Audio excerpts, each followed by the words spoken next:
Hello வணக்கம் and welcome to cricket Indians Tamil channel. இந்த video நம்ம அதை பற்றி பார்க்க போகிறோம் அப்படின்னா ஐபிஎல் 2025 எம்ஐயோட retention strategy. So retention strategy அப்படிங்கும்போது இந்த இடத்துல ஆக்ஷன் ஸ்ட்ராட்டஜி அப்படிங்கிற ஒரு விஷயம் இருக்குது. ஸோ அதே நேரம் மும்பை இந்தியன்ஸ் தான் ஆல்மோஸ்ட் 10 டீமில் கன்சிஸ்டண்ட்டாக அந்த ஒரு டீம் ரிட்டன்ஷன் ஸ்ட்ராட்டஜி அப்படிங்கிறதே யூஸ் பண்ணணும் அப்படிங்கிற ஒரு விஷயத்துக்குள்ள இருக்கிற ஒரு டீம். ஏன்னா இப்போது ஐபிஎல் 2025 ரூல்ஸ் அண்ட் ரெகுலேஷன்ஸும் ஸோ வேறு லெவலில் வந்து மாறி இருக்குது அப்படிங்கிற விஷயம் நமக்கே தெரியும்.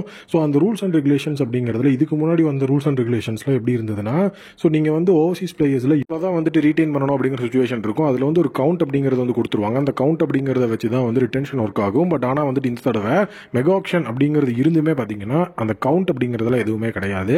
ஸோ ரிட்டன்ஷன் ஸ்ட்ராட்டஜி அப்படிங்கிறத வந்துட்டு நம்மளுடைய மும்பை இந்தியன்ஸ் யூஸ் பண்ணணும் அப்படிங்கிறதுக்கான முக்கியமான காரணிகள் என்ன அப்படின்னா, ஃபர்ஸ்ட் இப்போ அவங்களோட ரிட்டன்ஷனில் வந்து ஓவராலாக வந்து பார்த்தீங்கன்னா 7 இந்தியன் பிளேயர்ஸ் அந்த இடத்துல ரிட்டன்ஷன் அப்படிங்கிற அந்த ஒரு ரேடார்க்குள்ளே இருக்கிறாங்க. இன்க்ளூடிங் அன்கேப்டு பிளேயர் அப்படிங்கிற ரூலையும் சேர்த்து தான் நான் சொல்கிறேன். ஸோ அன்கேப்டு பிளேயர் அப்படிங்கிற கிரைட்டீரியாவும் உள்ள இருக்குது. ஸோ அன்கேப்டு பிளேயரில் ஆகாஷ் மத்வால் ஆல்ரெடி பும்ரா இல்லாதப்பவே வந்துட்டு பும்ராவோட இடத்துக்கு ஒரு ஈக்குவலான பெர்ஃபார்மன்ஸை கொடுத்த ஒரு பிளேயர். ஸோ அவரும் அந்த அன்கேப்ட் அப்படிங்கிற ஒரு கிரைட்டீரியாக்குள்ளே வந்து வெயிட் பண்ணிட்டு இருக்கிறாரு. ஸோ அதே நேரம் வந்து பார்த்தீங்க அப்படின்னா இங்கே மெயின் ரிட்டன்ஷனில் ஸோ நம்ம வந்து 5 பிளேயர் ரீட்டைன் பண்ணிக்கலாம் அப்படிங்கிற சுச்சுவேஷனில் அவங்க கண்டிப்பாக 4 பிளேயரை வந்துட்டு ரீட்டைன் அப்படிங்கிற விஷயத்துக்குள்ளே பண்ணி தான் ஆகணும் அப்படிங்கிற சுச்சுவேஷனில் இருந்தாலும் கூட ஸோ அவங்க சைடில் வந்து சேலரி இஷ்யூ அப்படிங்கிற ஒரு விஷயம் வந்துட்டு போய்கிட்டு இருக்கு. ஸோ அதே நேரம் அடுத்த பிரைமரி விஷயம் என்ன அப்படின்னா, 5 பிளேயர் தானே ஈஸியாக ரீட்டைன் பண்ணிடலாம் அப்படின்னு நினச்சா கூட அந்த சேலரி இஷ்யூ அப்படிங்கிறது காரணமாக 75 கோடியை வந்து ரிட்டன்ஷன் பிளேயர்ஸுக்கு மட்டுமே செலவு பண்ண வேண்டிய கட்டாயத்தில் வந்து எல்லா அணிகளும் இருக்கிறாங்க. அது வந்து மும்பை மட்டும் வந்து விதிவிலக்கு கிடையாது, எல்லா டீம்ஸுக்குமே அந்த விஷயம் தான் இருக்குது. இதில் மெயின் விஷயமா அவங்க வந்து பார்க்குறது என்ன அப்படின்னா, ஃபஸ்ட்டு ரிட்டன்ஷன் யார். ஸோ ஃபஸ்ட் ரிட்டன்ஷன் அப்படின்னு பார்க்கும்போது எப்பவுமே எல்லா டீமுமே வந்து சூஸ் பண்ணுறது ஸோ அந்த இடத்துல கேப்டனாக யார் இருக்கிறாங்களோ அவங்கள தான். பட் ஆனால் இந்த மெகா ஆக்ஷனில் நாட் ஒன்லி மும்பை இந்தியன்ஸ், நிறைய ஃப்ரான்ச்சைசஸ் கேப்டனை வந்துட்டு பல ரிட்டன்ஷனுக்கு பின்னாடி தள்ளிட்டு ஸோ அவங்க வந்துட்டு அவங்களுடைய ஆஸ்தான பிளேயர்ஸ் யாராவது இருந்தாங்கன்னா அவங்கள ரீட்டைன் பண்ணுறதுக்கான சான்சஸ் இருக்குது. ஸோ இதில் மெயினாக வந்து பார்த்தீங்கன்னா நீங்கள் குஜராத் டைட்டன்ஸுக்கு சுப்மன் கில் வந்து கேப்டன். பட் எடுத்தோன்னே அவருக்கு 18 கோடி கொடுக்கறதுக்குலாம் அவர் வந்து கண்டிப்பாக வந்து அது அவருக்கு அவரோட ஸ்டேஜுக்கு அது வந்து ஹை ப்ரொஃபைலு. ஸோ அதனால் ரஷித் கான் வேறு லெவலில் வந்து அந்த 18 crores ரீட்டைன் ஆகிறதுக்கான சான்சஸ் இருக்குது. ஸோ அந்த மாதிரி ஒவ்வொரு டீமுமே அந்த இடத்துல இருக்கிறாங்க. ஏன்னா ஹர்திக் பாண்டியா வந்துட்டு கேப்டன் அப்படிங்கிறது இருந்தாலும் ஸோ அந்த இடத்துல வந்துட்டு நம்ம மும்பை இந்தியன்ஸ் டீம் கூட ட்ராவல் ஆகிற 2 பிளேயர்ஸ் இந்த இடத்துல ரோஹித் சர்மாவே 18 crores வைக்கல. ஏன்னா அவர் வந்து பார்த்தீங்கன்னா T20 ரிட்டைர்மெண்ட் ஆகிட்டார். டெக்னிக்கல் அப்படிங்கிறது வந்து பார்க்கும்போதும் ஸோ அந்த இடத்துல கண்டிப்பாக ரோஹித்துக்கு 18 crores இப்போ கொடுக்கறதுக்கு சான்சஸ் கம்மி. ஸோ அந்த 2 பிளேயர்ஸ் யாருன்னா பும்ரா, அதுக்கப்புறம் சூரியகுமார் யாதவ். இவங்க வந்து ஸ்டார்டிங் ஸ்டேஜில் இருந்தே ஸோ நம்மளுடைய மும்பை இந்தியன்ஸ் கூட எந்த ஒரு இஷ்யூவும் பிளாக் லாக்கும் இல்லாமல் கன்சிஸ்டன்ட் பெர்ஃபார்மன்ஸோடையே இருந்துட்டு இருக்கிறாங்க. கம்பேரிங் வித் அங்கே இருக்கிற எந்த பிளேயர்ஸ் எடுத்துக்கிட்டிங்கனாலுமே கன்சிஸ்டன்சி அப்படிங்கிற ஒரு விஷயத்தை மெயின்டைன் பண்ணுறது அந்த இடத்துல சூரியகுமார் யாதவும் பும்ராவும் தான். பும்ரா இன்ஜுரியிலிருந்து போயிட்டு வந்தால் கூட ஸோ அடுத்த ஒரு ஸ்டார்ட் பண்ணும்போது அந்த பீக்கில் தான் ஆரம்பிப்பாரே தவிர ஒரு இன்ஜுரி பிளேயர் வந்துட்டு வந்திருக்கிறாரு அப்படிங்கிற லெவலில் அவர் ஆரம்பிச்சதே கிடையாது. ஸோ அது வந்துட்டு ஃபஸ்ட்டு விஷயம் இந்த இடத்துல நான் பார்க்குறேன். ஸோ அடுத்த விஷயமா என்ன வந்துட்டு நான் இந்த இடத்துல சொல்கிறேன் அப்படின்னா, ஸோ ஃபஸ்ட்டு விஷயமே அந்த சேலரியோட ஃபஸ்ட்டு ரிட்டன்ஷன் தான்.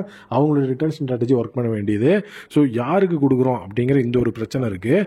ஸோ அது வந்து பிரச்சனை அப்படிங்கிறதே பும்ரா ஸ்கை அப்படிங்கிறவங்களுக்கு போனால் தான் எந்த பிரச்சனையும் வேண்டாம், நம்ம எதுக்கு நம்ம வந்து பிரச்சனைக்குள்ளே போகணும்னு சொல்லி அதை வந்து ஹர்திக்கே கொடுத்தாலும் அந்த இடத்துல வந்து ப்ராப்ளம் இல்லாமல் போயிடலாம். ஸோ ஃபஸ்ட்டு டென்ஷன் அப்படிங்கிறதுல பட் ஆனால் மும்பை இந்தியன் சைடில் வந்து பார்த்தீங்கன்னா பும்ராக்கு கொடுக்கணும்னு தான் இருக்குது.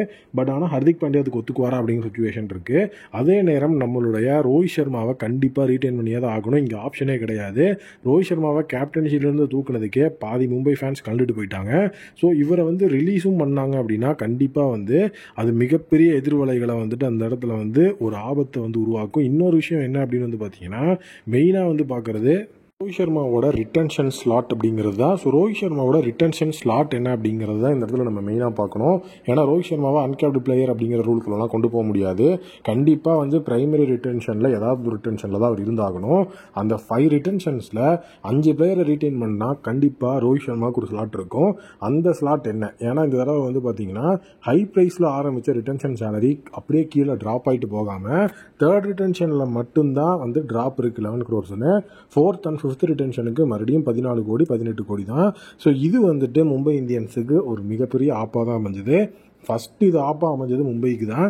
ஏன்னா வந்துட்டு இப்போது எப்போவுமே எப்படி இருக்கும் அப்படின்னா, ஃபஸ்ட்டு ஒரு பிளேயருக்கு ஒரு சேலரினா அதுக்கப்புறம் அப்படியே 2, 3, 4, 5ன்னு போகும்போது டவுனில் போயிட்டு இருக்கும். இங்கே டவுனில் போய் மறுபடியும் ஏறி இருக்கிறது தான் இங்கே ஒரு பெரிய பிரச்சனை. ஸோ அது மட்டும் இல்லாமல் இங்கே ரோஹித் சர்மாவோட ஸ்லாட்டை வச்சும் பிரச்சனை பண்ணுவாங்க.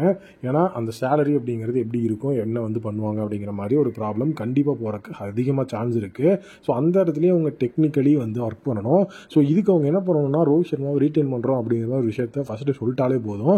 சேலரி அப்படிங்கிற விஷயத்தெல்லாம் பிளேயர்ஸ் மறந்துடுவாங்க. ஏன்னா வந்து அந்த இடத்துல எப்படி இருந்தாலும் 4th and 5th ரிட்டன்ஷனில் ஒரு வரல, ஹை ப்ரைஸில் வரலன்னா யங் பிளேயர்ஸுக்கு தான் அந்த விஷயத்தை கொடுக்க போகிறாங்க. ஸோ அது வந்து பிரச்சனை கிடையாது. ரிலீஸ் அப்படிங்கிறது பண்ணாங்கன்னா கண்டிப்பாக பிரச்சனையாகும்.